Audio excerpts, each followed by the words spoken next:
Bonjour Emmanuelle. Bonjour. Alors vous êtes la fondatrice d'Equinox Avocat.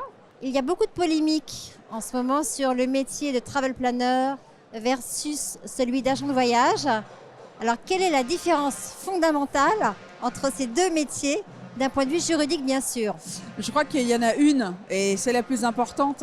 Les agents de voyage sont des professionnels réglementés, inscrits à Atout France, disposant d'une garantie financière et d'une assurance de responsabilité civile professionnelle, tandis que les travel planners sont des personnes qui vendent leurs services de consulting, qui les vendent vraiment, qui sont censés préparer des voyages que les clients qu'ils ont vont ensuite commander et réserver seuls.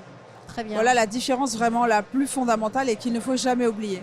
Parfait. Quelle est la ligne rouge à ne jamais franchir en tant que travel planner et que vous avez peut-être déjà constaté sur le digital? Bien sûr, la ligne rouge, c'est de ne pas vendre ni d'offrir à la vente des services de voyage. C'est-à-dire être rémunéré par le client pour les réservations qu'on va faire, la fabrication d'un forfait, c'est vraiment la ligne rouge. Le travel planner doit fournir du conseil, uniquement du conseil, c'est pas interdit de fournir du conseil et même d'être rémunéré pour cela, mais il ne doit absolument pas vendre des services de voyage ni être rémunéré pour cela, que ce soit à la limite par le client comme par les professionnels qui sont les hôteliers, les transporteurs, etc. Sinon, il entre dans la catégorie des agences de voyage et là, on aura vraiment franchi la ligne rouge puisqu'il opérera sans être immatriculé. Quelle est donc la situation des liens d'affiliation? Ah, ça c'est un vrai sujet parce que effectivement c'est en gros la rémunération de l'apport d'affaires. Exactement. Donc le statut d'apporteur d'affaires, il se travaille avec des contrats qui sont très précis et qui excluent de la part du travel planner toute intervention dans le processus de réservation et de vente. Donc le lien d'affiliation, c'est finalement la rémunération, ça peut être considéré comme la rémunération de l'apport d'affaires, c'est-à-dire l'apport de clientèle par le travel planner aux professionnels.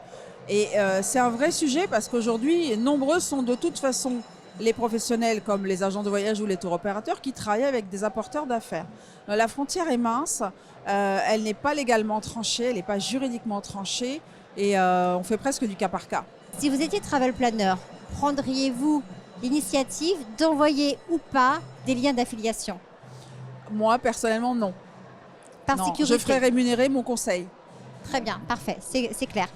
Autre point juridique, vous avez animé un atelier, une conversation à l'occasion de l'IFTM sur une question précise face à la concurrence digitale.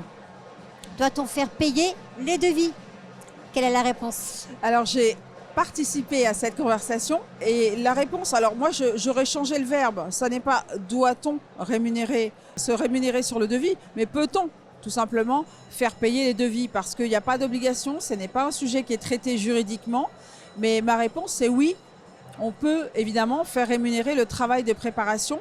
Je le disais pendant l'atelier, toute peine mérite salaire.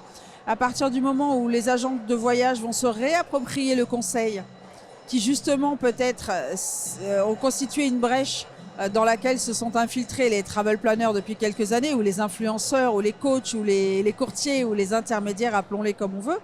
Il faut se réapproprier cette partie conseil, sachant que d'une part, les agences de voyage ont l'obligation de fournir un devis, c'est-à-dire une information préalable. Il n'est pas exclu de se faire rémunérer, notamment si le voyage ne se transforme pas, le client ne transforme pas. Maintenant, si le client transforme, on va lisser le prix de ce devis dans le coût final du voyage. Donc on peut le faire. On peut juridiquement. Maintenant, c'est aussi une question commerciale. Faire payer un devis risque de faire fuir des clients. Oui, c'était toute la question de cette conversation.